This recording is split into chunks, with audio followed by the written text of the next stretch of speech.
और अब इंतज़ार उस शख्सियत का है जिसे सुनने के लिए हम सब यहाँ पे बहुत बेताब हैं। मैं ज़्यादा आप लोगों के दरमियान न रुकते हुए हमारे अजीज़ डॉक्टर टी इनामदार साहब, आज के मजलिस के सदर, इब्तिदाई मजलिस के सदर, इनसे दरख्वास्त करता हूँ कि वो यहाँ पर आए। इसके बाद एक ब्रेक होगा नमाज और लंच के लिए, और इसके बाद अपने जो रेगुलर सेशंस है वो स्टार्ट हो जाएंगे। प्लीज़ वक्त का ध्यान रखिए, बस। शुक्रिया।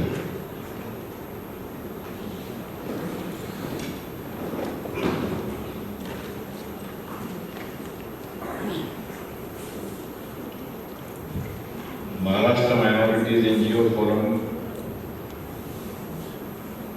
इनके जरिए आज जो यहाँ पे प्रोग्राम दिया जा रहा है, अभी उस प्रोग्राम के जो चीफ गेस्ट थे निसार अहमद साहब, उनको अभी आपने सुना। इस प्रोग्राम के जो एक कन्वेनर हैं राकेश शिकरकर साहब, पटेकरी साहब, जिनके अब्बाजान मेरे कैंपस में सीनियर कॉलेज के प्रिंसिपल भी थे, मेरे छोटे भाई अली इनामदार साहब, और बहुत से बड़े बड़े लोग यहाँ पे बैठे हुए हैं। लेकिन मैं बीजापुर वाला रहने की वजह से मुल्ला साहब का नाम लेना जरूरी है, नहीं तो वहाँ जाने के बाद में अलग अलग दुआएं पड़ी जाएंगी।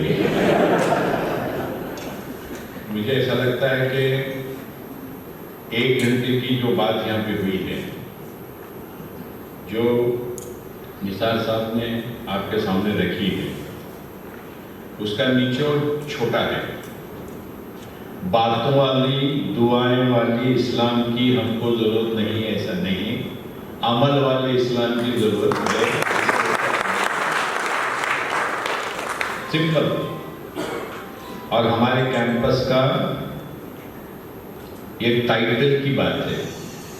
मैं यहाँ सबको एक ही बात करता हूँ, बातों वाली इस्लाम की एक अलग मामला है, लेकिन अमल वाले इस्लाम के ऊपर आप करके बताओ। छोटे छोटे इतने बड़े बात आपने की है, और इतने बड़े पैमाने पे आपने अमल करने के लिए जो सारा डिटेल जमा किए, मुझे नहीं लगता हिंदुस्तान में किसी एक फर्द ने इतनी डिटेल्स को जमा किया।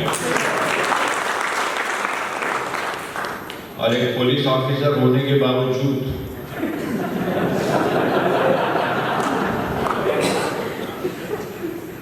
इसमें हंसने की जैसे क्या इन्हें ऐसा लगता है कि आपने पुलिस ऑफिसरों को सिर्फ उसी ढंग में देखा है, ऐसे ढंग वाले है।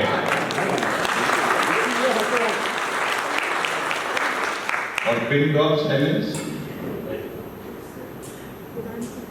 और वो भी जागते हुए।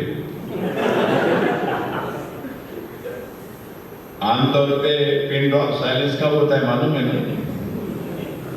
ये भाषण खत्म क्यों नहीं हो रहा है, इसके वजह से आराम करते हुए लोगों के वक्त में पिन ड्रॉप साइलेंस होता है। और आखिरी में मैं ये कहूंगा कि वक्त होने के बावजूद आपने वो काम किया है, सबको हिला दिया है और मजबूर कर दिया है एक बहुत जबरदस्त अमल वाले इस्लाम के तरफ कदम बढ़ाने के लिए। हमने भी बहुत भाषण सुने हैं और किए हैं, मैं नहीं बोलूंगा। 2 तरीके के भाषण होते हैं। एक, भाषण क्यों खत्म हुआ और भी होना चाहिए था, और दूसरा भाषण होता है क्यों खत्म नहीं हो रहा, आपका पहले नंबर का भाषण। और मुझे बहुत खुशी हो रही है कि इस कैंपस में जिस तरीके का समाज की तरफ देखने का अंदाज और उसको आगे बढ़ाने के लिए जाने वाली कोशिश, इसके कन्फर्मिटी के अंदर आपने आज बात की। और आपने एक बात जो कहनी चाहिए थी वो नहीं की है, और मैं कहूंगा वो बात सिंपल है। अल्लाह आपको क्या कहता है ऐ बंदे तू मेरे तरफ एक कदम आगे बढ़ा, मैं तेरे तरफ 10 कदम आगे बढ़ाऊंगा। तो मैं तो कर ही रहा था, आपने और उसको जरा स्ट्रॉन्ग कर दिया। क्या है बात? अल्लाह से बिजनेस कर लो, अल्लाह से बिजनेस करो। और अल्लाह से बिजनेस करने का सिंपल मामला है, गरीब जरूरतमंदों के तरफ तो एक कदम आगे बढ़ा, अल्लाह प्रॉमिस कर रहा है कि मैं तेरे तरफ 10 कदम आगे बढ़ाऊंगा। मुस्लिमों का जरा प्रॉब्लम अलग है। ऐ अल्लाह, मुस्लिमों का कहना है, आम मुस्लिमों का, ऐ अल्लाह तू पहले 10 कदम आगे बढ़ा, मैं जरा वेरीफाई करके फिर एक कदम आगे बढ़ाऊंगा। तो ये सोच आपने आज बदलने को लोगों को मजबूर कर दिया है। और ये कौन है? समाज के साथ में काम करने के लिए जुड़े हुए लोग हैं, और उनको इस तरीके की बात आपने जो बताई है, मुझे गारंटी है आप जो काम कर रहे हैं सब मिलके, उसको आपने आज जबरदस्त ट्रिगर कर दिया है। ये सबके दिलों में एक बात जाग गई है कि नहीं, कि अभी तक जो कुछ भी काम किया जा रहा था हमको लगता है बहुत बड़ा काम कर रहे हैं, और अभी हमने ये सुनने के बाद में हमको इनको सबको पता चला, मुझे छोड़ गया सबको ये बात का पता चला अभी काम शुरू ही नहीं हुआ है, अभी बहुत काम करना है। और आप यकीन मानिए पैसे की कमी नहीं है, सब छूट है, पैसे की कमी नहीं है, सच्चे और अच्छे इंसानों की कमी है। आज हमारे हालात ये हैं, 22 करोड़ के कुछ से भी आपने नंबर बताया, 100-200 ऑनेस्ट लोग मिले तो भी बहुत बड़ी चीज हो जाएगी। उनको ढूंढने में 22 करोड़ लोग पैसे लेके पीठ लगे हुए हैं। मैं मजाक की बात नहीं कर रहा हूं, पैसा है, देने का इरादा है, ऑनेस्ट लोगों की कमी हो रही है मुस्लिमों के अंदर, हमको वहां पे इंप्रूवमेंट करना पड़ेगा। और ये इंप्रूवमेंट करने के लिए फॉर्मूला बताया गया है सभी तरीके का, अंगूठे बहादुर भी क्या काम कर सकते हैं, इसलिए कि पीएचडी वाले भी क्या काम कर सकते हैं, ये सारी चीजों का आपने यहाँ पे बयान किया है। इसका मतलब ये नहीं कि सबको पीएचडी छोड़ना है। मुझे लगता है कि मैंने बहुत मीटिंग अटेंड की है, बहुत मीटिंगों को मैंने एडजस्ट भी किया है, लेकिन अपने जज्बात को हिला के रख देने वाली जो कुछ बात हुई है, मुझे लगता है आज की बात है। और इनको आपने यहाँ पे बुलाया है, उनको तकलीफ भी नहीं हुई, लेकिन सब लोगों को खुशी हुई कि आप जैसे लोग आज पुलिस डिपार्टमेंट में काम करने के बावजूद समाज की बात करने वाले हैं, ये हमारे लिए बड़ी खुशी की बात है। और 2-4 लफ्ज थोड़ा मैंने ज्यादा अगर इनके साथ इनके बारे में बोले रहेंगे तो उसकी वजह मैं भी कर्नाटक वाला हूँ, थोड़ा तमतम मंदिर रहने की वजह से थोड़ा ज्यादा बोल लिया हमने, लेकिन आप सब उस बात को यकीन करेंगे कि ये ज्यादा नहीं बोले, आपने करेक्ट बोला हुआ है और ये करेक्ट बात है। इसके लिए जज्बात के साथ आप तक ये पहुंच गई है। 50% तो आप कामयाब हो गए, क्योंकि अभी ज्यादा आपके वर्कर्स को बोलने की जरूरत नहीं है। अब सिर्फ रिपोर्ट आते रहेंगे कहाँ पे हमने क्या क्या काम किया जो एक्स्ट्रा ऑर्डिनरी है, ये रिपोर्ट आएंगी। और यही मुझे लगता है कि लीडरों का काम है कि आपके पास अल्लाह ने अगर कुछ दिया है तो उसका सही इस्तेमाल हो, दिमाग भी दिया है तो उसका भी सही इस्तेमाल हो, पैसा भी दिया है तो उसका भी सही इस्तेमाल हो, वक्त भी दिया है तो उसका भी सही इस्तेमाल हो। और वो काम मुझे लगता है कि आज के बाद यहाँ पे जो लोगों ने भी उसको अटेंड किया है वो खुद तो करेंगे ही, लेकिन साथ ही साथ सब लोग अभी एडवाइस करने की जगह अमल करने के ऊपर काम करेंगे। ये अगर तरीक़ेकार इख्तियार करना है तो एक और भी तरीक़ेकार है। गरीब लोगों को खाना देना है, साथ साथ में आप और हम एक काम करें, उस घर के एक तो भी बच्चे को पढ़ाएं, एक तो भी बच्चे को पढ़ाएं। गोद लेना है तो गोद लें, या जो भी तरीके से अगर आप उनको सपोर्ट करना चाहते हैं उसको करें। तो उससे क्या हो जाएगा, उस घर में उम्मीद जग जाएगी। मैं बहुत सालों से सोच रहा था कि मुस्लिम गरीब घरों के अंदर उम्मीद कैसी जगाना, सबसे बड़ा प्रॉब्लम है।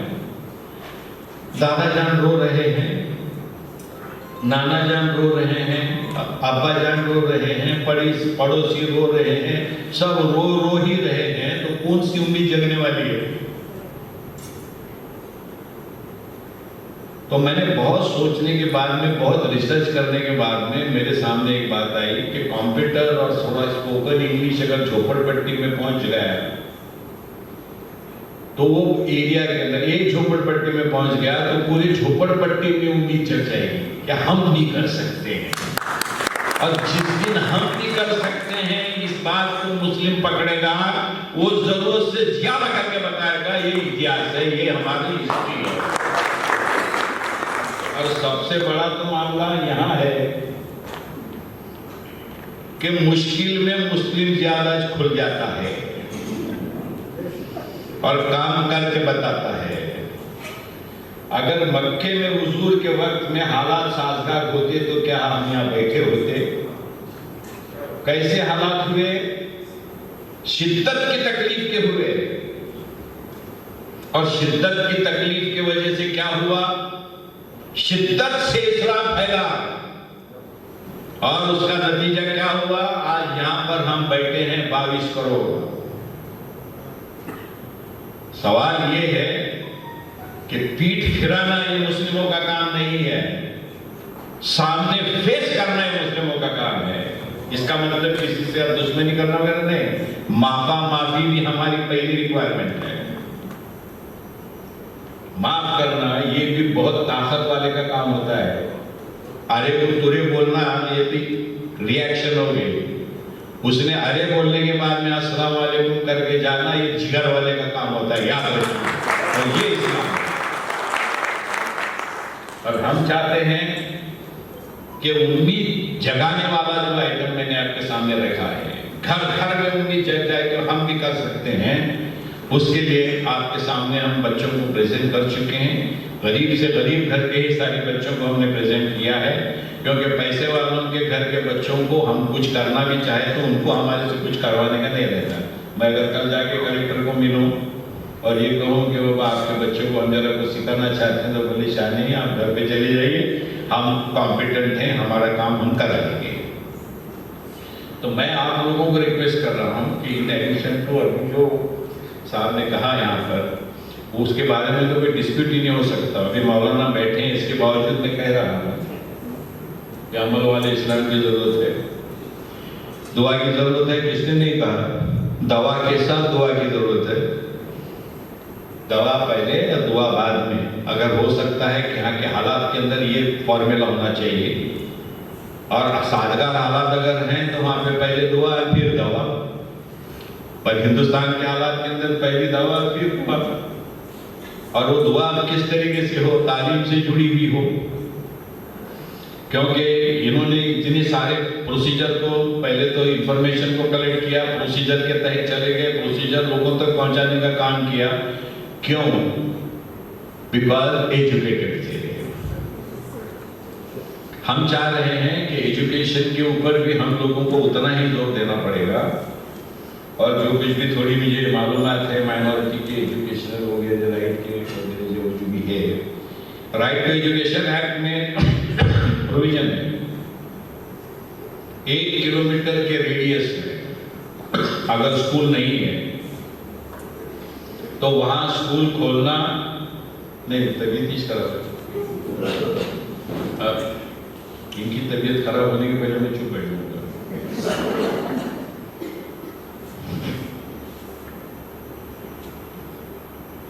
1 किलोमीटर के रेडियस में अगर स्कूल नहीं है, ये गवर्नमेंट की जिम्मेदारी है कि उस 1 किलोमीटर के रेडियस में स्कूल खोले। ये राइट टू एजुकेशन एक्ट की प्रोविजन है। और मैं आप लोगों को रिक्वेस्ट करता हूं, अगर आप 1 किलोमीटर के रेडियस में स्कूल नहीं है, ऐसा अगर आपको लगता है और वहां पे स्कूल खोलने की जरूरत है, आप रिट पिटिशन फाइल कर सकते हैं बॉम्बे हाई कोर्ट में, अपने अपने हाई कोर्ट के अंदर। और मैंने ऐसे 2 रिट पिटिशन फाइल करके पुणे में 2 स्कूल खुलवाए हुए हैं। क्योंकि प्राइमरी एजुकेशन कंपलसरी देने की जिम्मेदारी सबसे पहले किसकी है? गवर्नमेंट की है। और वो 1 दिन के अंदर ऑर्डर हो सकती है, लेकिन आपको सिर्फ खुद को प्रूव करना है कि 1 किलो, और आप प्रूव कर सकते हैं, कोई उसके अंदर प्रॉब्लम है नहीं। हम चाहते हैं कि ये भी तरीकेकार है जिसको हम आगे बढ़ा सकते हैं, क्योंकक्योंकि गवर्नमेंट की स्कूल खोलना गवर्नमेंट की परमिशन के साथ में एक थोड़ा मुश्किल काम रहता है। क्योंकि मेरा एक्सपीरियंस ऐसा है, गवर्नमेंट के ऑफिसरों में से 90% ऑफिसरों को कानून छोड़ के क्या क्या करना सब मालूम है। और कानून क्या है छोड़ के उनको बाकी का भी चीज मालूम है, ये मैं कह रहा था। तो हमको कानून सिखाते सिखाते भी फिर भी बाल अभी बचे हुए हैं और भी सिखाने का है।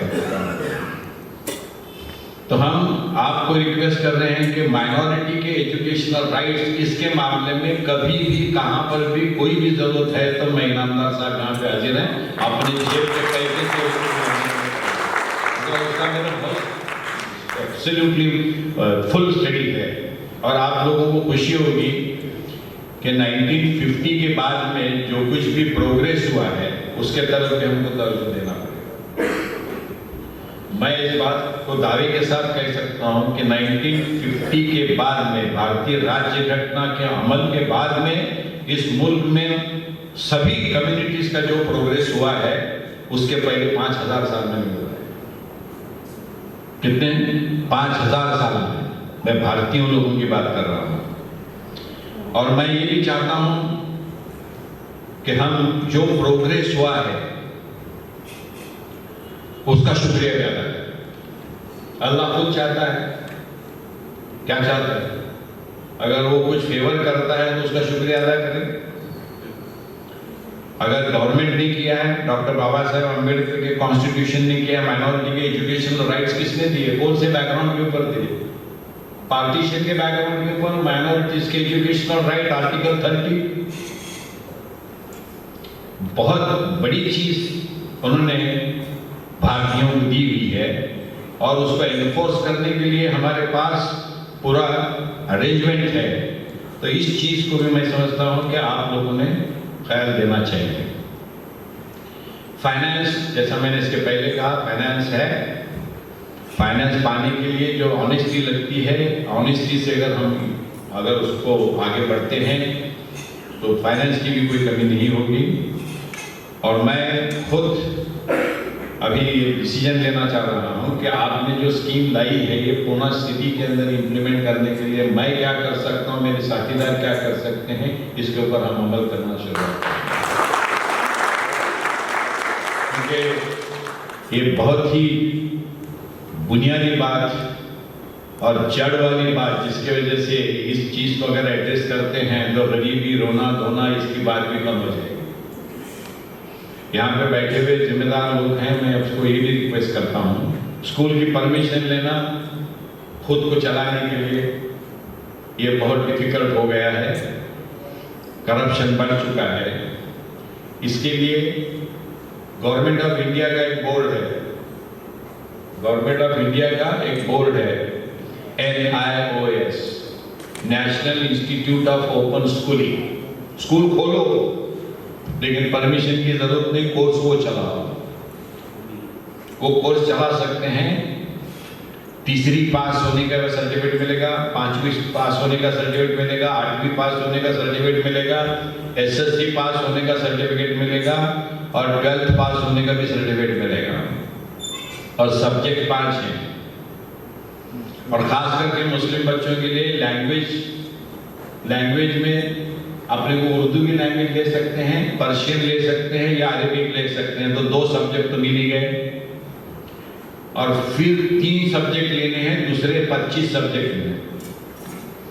तो एक हिस्ट्री लीजिए और एक कंप्यूटर लीजिए, कंप्यूटर में सब्जेक्ट दिया है उन्होंने, और एक ज्योग्राफी, ऐसा कोई सब्जेक्ट लीजिए, आप एसएससी और 12 पास हो सकते हैं। आपको शॉक लगेगा, आउटसाइड इंडिया जितनी भी मिडिल ईस्ट में इदारे हैं जहाँ पे लखपति करोड़पति यहाँ से गए हुए वहाँ पे पढ़ने वाले जो माँ बाप के सर्विस करने वाले माँ बाप के बच्चे हैं, वो NIOS के कोर्सेज पास होते आते हैं। वो अनटचेबल कोर्स नहीं है, और अब जो पति करोड़पति लोगों का भी वही कोर्स है, क्योंकि वहाँ पे दूसरे वहाँ के सब्जेक्ट लिए सिवाय सऊदी अरेबिया के जो भी बोर्ड है, एजुकेशन बोर्ड, उसको रिकॉग्नाइज नहीं करते। तो NIOS के कोर्स के जरिए वो सब करते हैं। 1-2 कम से कम नहीं, ऑलमोस्ट 0 एक्सपेंडिचर, परमिशन से रिलेटेड रिस्ट्रिक्शन से वो नहीं, और 12वीं तक आप सीधा उनको पढ़ा सकते हैं, बुक्स घर पोज उसका स्टडी करवाने का और उसके डायरेक्ट एग्जामिनेशन के लिए उनको तैयार करने का। इस मामले में भी अगर आपको कोई गाइडेंस की अगर जरूरत वगैरह है तो हम आपको गाइडेंस दे सकते हैं। एक ही रिक्वायरमेंट होती है उस एरिया का, एक जो हाई स्कूल है, एक हाई स्कूल, कोई भी जो 10-15 साल से वहां पर है उसको एक सेंटर बोल के परमिशन लेनी पड़ती है, उसको सेंटर बोल के परमिशन लेनी पड़ती है। और इसके पीछे वजह, आपने ये स्कूल के मामले में काम शुरू कर दिया, उस बच्चे के सारे रिकॉर्ड कौन मेंटेन करेगा? 25 साल के बाद में भी अगर आज हमारे कैंपस में कोई स्कूल एक स्टूडेंट आता है 25 साल के बाद में, तो भी उसका रिकॉर्ड हमारे पास है, बर्थ डेट है, नाम है, कब पास हुआ, कब छोड़ के गया, सब चीजें रहती है। तो वो सेंटर, हाई स्कूल जो सेंटर बनता है उसके पास वो रिकॉर्ड मेंटेन करना कंपलसरी कर दिया गया है। यहाँ पे हमारे पास मैडम बैठी हुई हैं, वो मराठी मीडियम से पढ़ रहे, इसके लिए हमारी बातें नहीं समझ में आ रही उनको। नूरजहान मैडम है वो, और यहाँ पर हमने ऑलरेडी 10,000 मदरसे के बच्चे NIOS से पास कर लिए हैं। हमारे पास सेंटर है, तालियां बजाने के लिए ड्यूटी कर रहे थे, ड्यूटी करते हुए मैंने तालियां बजाने का, फेवर करते हुए मैं बजाने का, ये तालीम देने हमारी ड्यूटी है और वो ड्यूटी की जा रही है और हम सब लोग ड्यूटी करेंगे। कहने का मतलब क्या है, मदरसे के बच्चे हैं, इसका मतलब वो SSC 12 पास नहीं होते। मेरा मौलाना यहाँ बैठे हुए हैं, महमूद मदनी साहब ने यहाँ पर हमारे पास कम से कम 350 मौलाना भेजे थे, 100 के 3 कितने, और कोई भी मौलाना 30 साल के नीचे नहीं थे। और आपको शौक लगेगा, 1-1 महीने का ट्रेनिंग था यहाँ पे मेरे कैंपस में, रहना खाना पीना सब फ्री, और ट्रेनिंग दिया गया। और 1 महीने के बाद अच्छा अंग्रेजी बोलकर, कंप्यूटर में एक्सपर्ट होकर यहाँ से 350 मौलाना निकल चुके हैं अपने अपने मदरसे के लिए। और आपको इस बात की भी खुशी होगी, मौलाना क्रिकेट भी खेल गए हैं, वॉलीबॉल फुटबॉल भी जरा खेल के गए हैं, तो वो प्रोहिबिटेड नहीं है मौलाना के लिए। ये भी एक बात यहाँ पे हमारे पास हमने प्रूव कर दी है कि वो भी क्रिकेट खेल सकते हैं, कभी हंस सकते हैं, कभी गार्डन में घूम भी सकते हैं वगैरह। हमने नई प्रोसीजर लगा के दे दी है। और ये 1 लाख मदरसे में अगर NIOS के कोर्सेज अगर शुरू हो जाएंगे तो 200 भी बच्चे एक मदरसे में हैं, बोले तो कितने बच्चे हो गए? 2 करोड़ हो गए। नहीं, इसके लिए 0 जरा इधर उधर नहीं हो बोल के 2 करोड़ बच्चे अपने पास एक कोर्स पास कर सकते हैं। क्या क्या नहीं है मदरसे में, क्या क्या नहीं है? सब कुछ है। अभी जैसा साहब ने यहाँ पे आपके सामने बात रखी, समझो एक छोटी सी रूम हमने आपके मदरसे के मेन गेट के बाजू में बनाई। मेन गेट के बाजू में एक छोटी सी रूम, एक लैपटॉप और आपकी एक बुक लेके उनको बिठाया। वहाँ के मदरसे के कोई इंचार्ज जो है, जो भी अच्छे नॉलेजेबल लोग हैं, उनको बिठा दिया। और वो गांव की बस्ती अगर 2-3 हज़ार की है, आज मौलाना आए गए थे भी नहीं देखते। अगर ये रूम में बैठ के इतने स्कॉलरशिप के इतनी जो कुछ भी प्रपोजल है हमारे लोगों ने सबके लिए बना दिए, तो मौलाना जिस दिन घर से बाहर निकलेंगे सारे लोग बाजू में सड़क जाएंगे, मौलाना है, मौलाना है, मौलाना है। काम से दूसरों को देने से इज्जत होती है, देने से इज्जत होती है, मांगने से इज्जत नहीं होती। और देने वाले बनना, जैसे भी हालात है उसमें भी देने वाले बनिए, यही तो आपका मैसेज है। यानी सब लखपति करोड़पतियों ने देना लेने की बात नहीं की उन्होंने ये कहा है कि आपकी अगर थोड़ी हैसियत है तो वो अदा कर दीजिए। तो ये चेंजेस जो आ रहे हैं, ये बदले हुए हालात के अंदर आ रहे हैं, और यही हम लोगों की हिस्ट्री रही है कि डिफिकल्ट सिचुएशन में हमने अच्छा परफॉर्म किया है थ्रू आउट हिस्ट्री। और मुझे पूरी उम्मीद है आने वाले दिनों में भी हम इसके पहले जो भी परफॉर्म कर रहे हैं उससे ज्यादा हम अच्छा परफॉर्म करेंगे। ये कसम खाते हुए यहाँ से हम सब निकलेंगे। ऐसा नहीं है कि सिर्फ बातें करेंगे, क्योंकि आप सब नॉलेजेबल हैं, कमिटेड हैं, एक्सपीरियंस्ड हैं। इसके लिए हम लोग ये बात कर रहे हैं कि आने वाले 2 साल के बाद में, 30 साल के बाद में जो चेंज आएगा, वो चेंज का सहरा किसको रहेगा? इनको रहेगा। और पूरा कैंपस में हमारे ये मीटिंग हुई थी, इसका थोड़ा बहुत सहर होता है तो मेरे तरफ भी आएगा, लेकिन मैं चाहता हूँ कि वो नहीं आएगा। अच्छा है कि वो जिम्मेदारी ज्यादा इनकी है और इनके तरफ भी मामला चलते रहेगा।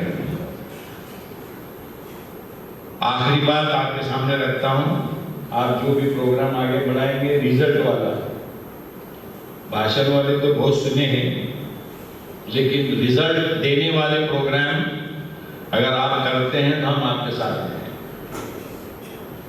क्योंकि अमल वाले इस्लाम की हम लोगों को जरूरत है, अमल वाले जज्बात की हम लोगों को जरूरत है, अमल वाले प्रोग्राम की हम लोगों को जरूरत है। और वो आज के बाद में पूरे महाराष्ट्र के अंदर अगर ये होते हैं, कर्नाटक भी साथ में, नहीं तो होगा आप जाके मेरे बारे में वहाँ कुछ नहीं बोलेंगे, क्योंकि वहाँ पे हमने स्कूल शुरू किया, अब्बा जान के नाम पे कॉलेज शुरू किया, अम्मी जान के नाम पे एक स्कूल भी शुरू किया है, और भी अगर कुछ करना है तो हम करेंगे। क्योंकि ये सिलसिला तालीम के मैदान में हम जारी रखेंगे, और साथ साथ में जैसा आपने अभी पूरे जोर से सारी डिटेल्स के साथ में बताया, अमल वाले इस्लाम की हमको जरूरत है।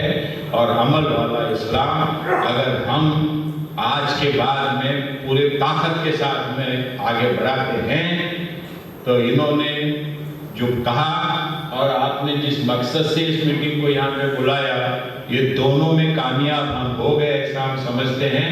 और उसके बाद में हमको दुआ नहीं भी मिली तो आपके काम की वजह से आपको गारंटीड दुआ मिलेगी, इसकी गारंटी देते हुए मैं आपकी रजा लेता हूँ। जय हिंद।